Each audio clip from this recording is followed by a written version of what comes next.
I come bearing a message of hope to all the housewives of England. Don't lose your nerve. After 4 years, the dirt doesn't get any worse. That was me doing my Quentin Crisp impersonation. Little treat to open the video this week. I'm a little tired, I must confess, but I want to keep this up as a habit. And I also must apologise for my repeating clothes from my previous vlogs. I had intended to kind of preserve the illusion of myself as having a bottomless wardrobe, but the fact is I don't, and I am in slightly reduced fashion circumstances being at my parents' house. But I have got red nails, so there you go. I do have some sense of occasion. What I want to talk about this week is Effemimania, which is a word which was, I believe, coined by the writer and theorist Julia Serrano. Oh, one more piece of housekeeping. If you can hear a beeping in the background, I don't know if you can, but it's there's a fire alarm smoke detector at the top of a very tall ceiling, and I can't find a ladder high enough that I can stand on it and be able to turn it off. So it's beeping to tell me it needs a new battery, but I can't get to it to give it a new battery. So okay, Effemimania. So this is the kind of I'm paraphrasing Serrano here, but it's the sort of stigmatization of male forays into the feminine realm, which doesn't have a precise counterpart in female forays into the masculine realm.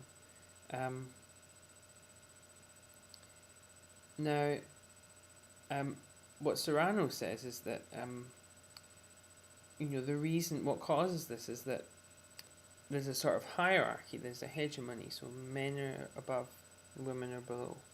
So the masculine is above and the feminine is below.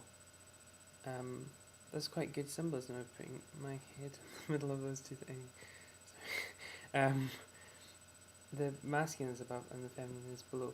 And that it's okay for, the reason that society says that it's okay for women to wear trousers is because doing that, being like a boy, is a promotion, but it's not okay for men to wear skirts.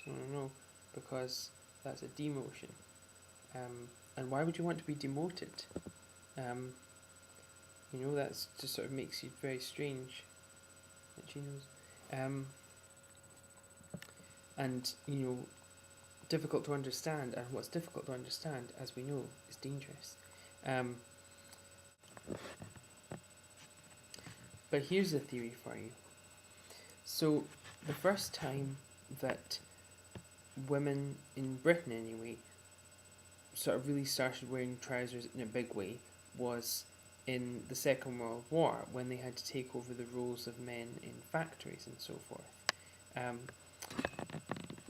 And that was because of sort of reasons of practicality. And men appropriating some of the sort of dress of women is the opposite of practicality. It's decadence. It's a sign of decline, of their ceasing to be the kind of progress and drive in a culture where I say a culture, in a society might be a better word, as it stagnates. But often,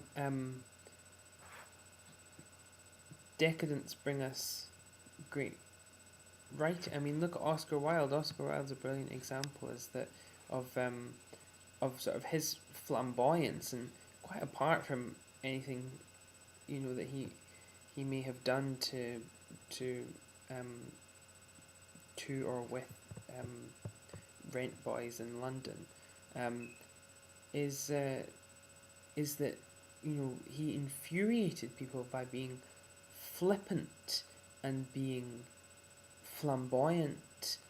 I imagine being involved with rent boys didn't help, but people hated him for being effeminate. And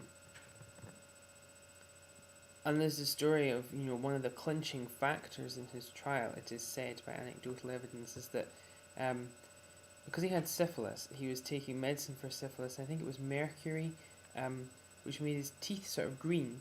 And so when he laughed, he covered his mouth with his hand. Tee. I'm sure Oscar Wilde didn't laugh like that. Which was seen as a sign of effeminacy, covering your hand with your mouth, and that sort of enraged people and just made them think, right, this pervert has to go down. He covers his hand with his mouth. He's going to prison.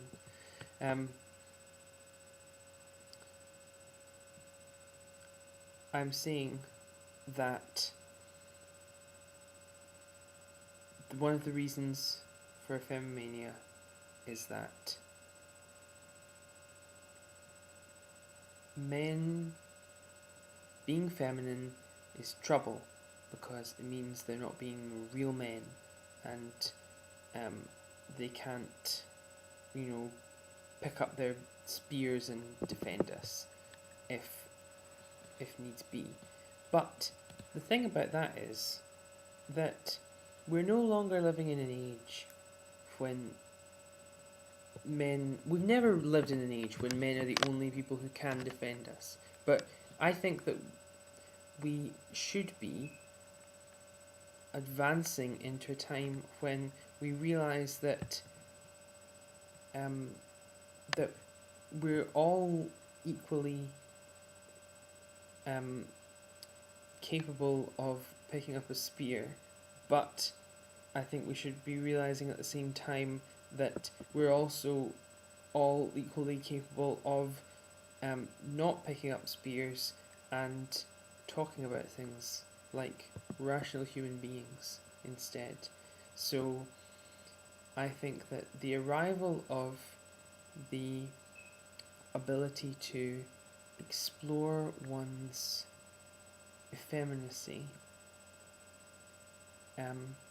is linked with peace, on which I'm very big.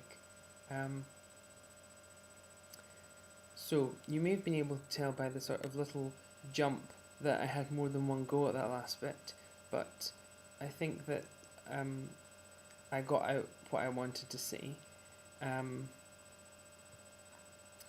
And I think I will leave you with the final word from Quentin Crisp, and thanks for watching, and see you soon.